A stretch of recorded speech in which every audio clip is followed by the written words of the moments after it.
Pero iisa-isahin natin sila, no? Short comment lang tungkol dito sa kanilang mga maring maging kapalaran dito sa Philippine Cup na darating sa Season 50 Golden Anniversary ng PBA.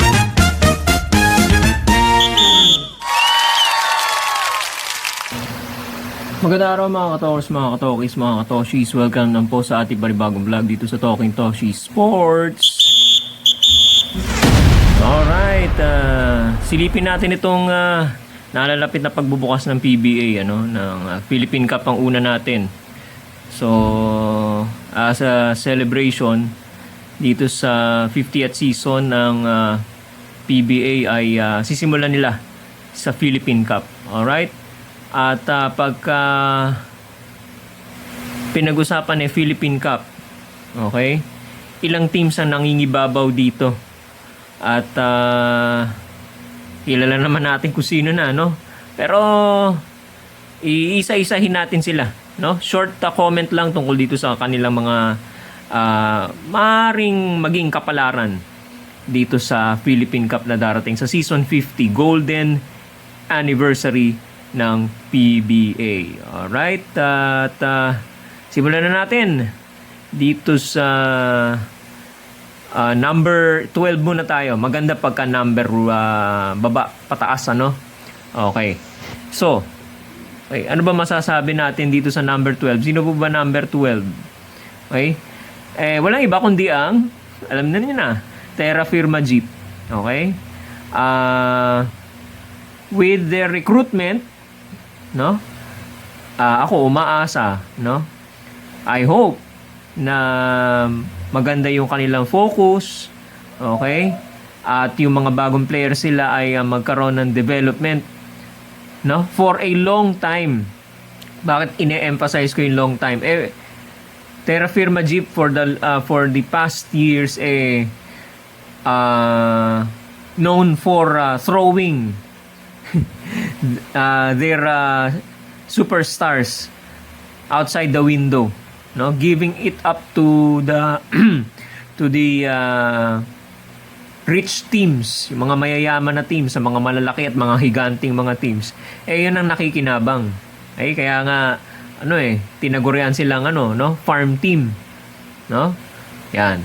Pero sana itong mga kinuha nila mga rookies pakinabangan naman nila ng matagal-tagal, okay, para maging competitive sila, okay, at magkaroon sila ng tsansa na at least man lang, nagawa na nila noon, nakapasok sila sa playoffs, okay, via a last seat playoff game, sino ba kalaban? Northport yata, natalo nila Northport, at nakapasok sila. Well, that time, kaya nga ito ang punto ko, that time meron pa sila mga magaling na superstars. Ngayon medyo itinapon na nila, okay.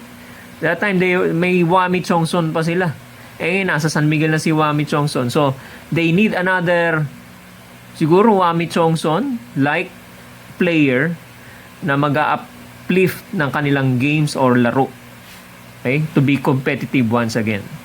So, I'm not counting them out, Let's just hope na yung kanilang mga rookies, sa mga kinuha, at saka yung mga current players sila ay blend well dito sa Terra Firma Jeep. Alright? Amidst of the controversy na bibilin sila, o farm team sila, etc. etc. Sana mawala yung stigma na yon sa kanilang team, Number 11, itong bagong brand, bagong brand, kasi nabili na yung Northport franchise. Itong Pure Blends Titan Max. Okay? With the change of management saka ownership, ito yung magiging challenge nila, adjustment sa system, sa tao, sa pakikitungo, sa interpersonal relationship, yung transition from the Northport management papunta dito sa Pure Blends Titan Max, alright? Pero kung magagawa nila ng paraan agad yon, yung adjustment period ay maikli, medyo meron silang laban dito, Well, they're using their current setup no sa Northport, okay, with Calvin Abueva at the forefront of their lineup, tingnan natin. Baka maganda ang maibigay ni Calvin Abueva dito sa Pure Blends Titan Max. Alright? How about the Phoenix Fuel Masters at number 10? They have the talent and the versatility, the wings. No? Pagdating sa fast break, no, takbuhan, meron silang ibubuga. Kaya lang pagka nawala itong mga key players nila rito, wala silang pamalit. Okay, yun ang nagiging problema nila, yung bench depth nila. Okay, how deep is your bench? No? O may how deep is your lab, may how deep is your bench para dito sa Phoenix Fuel Masters. Okay? Ay, lalo na napapabalitang ititrade daw itong si Perkins, ano? Wala naman nangyari, ano? So, good news para dito sa Phoenix Fuel Masters, ano? If they can only solve yung depth ng bench nila, walang mai-injury, may chance sila, no? Nakita naman natin nung up and down sila, no? Panalo, talo, roller coaster ride sila. So, maganda ma-cure nila yon. Dapat medyo maging consistent sila. Buo yung laro nila pagdating sa Philippine Cup. Blackwater Bossing at number 9. Okay? Marami silang dinagdag na mga batang players, ano? Okay, nandiyan pa naman si Cedric Bearfield, ano? Paano gagamitin ni Coach Jeffrey Carriaso etong si Cedric Bearfield para mai-blend in do sa laro ni Dolph Panopio. Kaya lang ang nagiging problema nitong Blackwater Bossing, nai-involve sila sa mga close games. Yung sinasabi ko yung ability nila to close out games. They were involved in some close games, ano? Kaya lang ang nagiging problema nila, paano nila na ipapanalo pa on their side. Palaging panalo yung kalaban. Close games, ano? Hindi naman pwede tayong manalo, hindi pwede consider na panalo, maitala as a win kung very close at 1 point lang, ano, ang diferensya. A win is a win, a loss is a loss. So talo pa rin yun kahit 1 point kay tambak ka ng 20. So kailangan matuto itong Blackwater Bossing para maging competitive sila at maging threat sa ibang teams. Kailangan they have to learn how to close out tight games, mga kababayan. Okay? Alright, next tayo. Number 9 na yun. No? Number 8. Itong NLEX Road Warriors. Itong bandang 8, 9, 10, medyo maglalaro-laro sila, no? Pwede mag-iba-iba ng pwesto. Pero para sa akin, yun ang, ang arrangement, ano? NLEX Road Warriors, they should be able to complement with the game of Robert Bolick, no? Again, aasahan na naman nila si Robert Bolick dito, and a few new players sa kailangan nilang ma-integrate sa kanilang sistema, no? At nagkaroon nga ng hamon, hinamon itong si Ricky Vargas, ano? Itong NLEX Road Warriors sa kanilang press con ba 'yon, ano? Fan meet, no? Na hinamon ni Governor Ricky Vargas itong kanilang itong NLEX. Na kahit yung mga MVP group of companies, yung mga MVP na kasama sa mga teams, nakasama sa MVP group, Meralco and TNT, especially TNT raw, kailangan talunin ninyo, okay, this season. Okay? So, yung malaking hamon yan para kay Coach Jong Uichigo. So, let's see, ano? Alright? Barangay Ginebra, number 7. Okay? Nako, nawala si Jamie Malonzo. Nawala rin si L.A. Tenorio. So, napakalaking void ang pupunuin nila. To make matters worse, ooperahan daw itong si Japet Aguilar sa kamay. Matagal na niya iniinda to. So, hindi na makakapaghintay. So, kailangan ng operahan si Japet. So, injury na naman yan. So, saan nila kukunin yung malaki? Yung gitna nila, yung sentro nila, medyo magkakaroon sila ng problema dyan, ano? Okay? Sa guardia naman, nandyan naman si RJ Abarientos. Pero, again, iba pa rin yung may Jamie Malonzo ka. Okay? So paano gagawin ni coach Tim Cone diyan? Paano niya susolusyonan 'yan? Yan ang mga problems na kakaharapin ng Barangay Ginebra.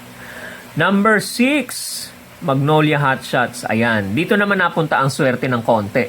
Kaya medyo may laban ng Magnolia ngayon. With a new coach, kasi pinalitan na nga ni Coach L.A. Tenorio, etong si Chito Victorero, long overdue na palitan, sa wakas napalitan din, ano? At mayroong bagamat nawala na si sino ba to? Si Navarro. Okay? At meron naman silang mga bagong mga manlalaro rito. Okay? At tingnan natin, baka maglaro, may balak nga mag-playing coach. May balak, let's see daw. Sabi ni L.A. Tenorio na mag-playing coach siya. Siyempre, mag-uniforme yan. Mag-aaladyawo. Okay? Mas maganda raw kasi yung setup pagka nandun siya sa court. Mas madaling i-set up yung mga teammates niya, mga players. Kapag siyempre, of course, kaysa doon sa nagbabark ka lang ng instruction sa sidelines. Mas maganda yung nandun ka mismo sa court. Ikaw ang nagsiset up ng table, So, I hope sa mga practices nila nakapag-adjust na sila sa sistema ni Coach L.A. Tenorio, Head Coach L.A. Tenorio. Maganda unang laban, balita ko, Manila Classic ako agad. L.A. Tenorio versus Team Cone. Wow. Alright, aabangan natin yan. Okay. Next, number 5, Meralco Bolts. Okay. Alam naman natin meron ng championship pedigree itong Meralco Bolts kahit pa paano dahil nakapanalo na sila ng isang Philippine Cup crown, So, may capability sila. Ngayong babalik pa ata, magaling na yata ito si Alain Maliksi, babalik na sa kanilang lineup, with Chris Newsome and the rest of the gang. Madali nang gamitin ito ni Coach Luigi Trillo. Kaya nga, yung mga role players nila. Yan. Sa pangunguna nito si Bong Quinto, etong si Alain Maliksi, babalik na. Si Aaron Black, at the guard position with Chris Newsome, of course. Si Raymond Almasan at the center. May capability sila, may ability sila na makakuha ulit ng championship. Alright? At itong susunod na dalawang teams na babanggitin ko, ito yung medyo nagpalakas ngayong season na to. Okay? Nag-run sila ng improvement sa lineup nila, palagay ko, nagpalakas sila talaga. Coach Yeng Giao and the rest of the Rain or Shine Elasto Painters at number 4. Okay? Alam naman natin mag-motivate si Coach Yeng Giao, At lahat ng kinukuha niyang players, kahit ultimo yung pinakahuling manlalaro doon sa dulo ng bench na ginagamit niya. Okay? Para magkaroon ng kumpiyansa, Alright? So, well-coached squad. Maganda ang motivation. Okay? So, healthy naman. Babalik na to si Bo Belga. Okay? Medyo nagbawas siya ng timbang. Okay? Kasi sa Vertigo, medyo issue ang timbang, Mas maganda kung medyo slim ka. Okay? Medyo maiiwasan yung pagkahilo-hilo, Alright? So, maganda itong ilalabas na laro nitong Rain or Shine Elasto Painters pagdating ng Philippine Cup. Ganon din itong Converge Fiber Xers. Ito ang pinaka talagang obvious na nagpalakas. Okay? May Gomez de Leaño ka na. Meron ka pang tawag dito. May Justin Baltasar ka. May dalawang Justin ka na. May Stockton ka pa. Yung mga current players nila. Shawnee Winston. Okay? Tapos meron ka pang mga sino mga kinuha nito? Nakakalimutan ko na. Okay? Basta malakas sila, yung yung trade nila kay kay Ambohot ba yun or basta meron sila nakuha magaling okay, so tingnan natin hindi pa natuloy pa yung kay Mikey Williams yan kung natuloy pa yung kay Mikey Williams di yari na Mabalik lang ako sa rain or shine. Baka nakakalimutan nyo, kinuha ni Coach Yengyao ito si Stanley Pringle. Hindi pa nalalaos ito si Stanley Pringle. May ibubuga pa to mga kababayan. No? Ayan. So, Converge and rain or shine. Of course, okay, ang TNT Tropang 5G at saka ang San Miguel Beermen number 2 at number 1 respectively. Okay? So, ang TNT Tropang 5G, munti ka na mag-Grand Slam. Napigilan lang na San Miguel noong last year, ng Philippine Cup. Hindi sila nakapag Grand Slam. Okay? So, I'm not sure kung babalik na ito si Jason Castro, no? Pero yung experience nila mananaig dito sa conference na to. Okay? Yan. At of course, ang defending champions, San Miguel Beermen, no? Na nakita ko yung, well, ito sa mga videos ko lang napapanood, itong laro ni Chris Miller. Matindi to, si Chris Miller. Outside shooter, magandang floor spacer dito para kay Junmar Fajardo, no? Outside shooting na naman ang kinuha ng outside shooter na naman ang kinuha ng ng San Miguel. Pamalit yan kay Chris Ross or kay Marshall Lassiter balang araw. Yan ang ide-develop nila. Okay?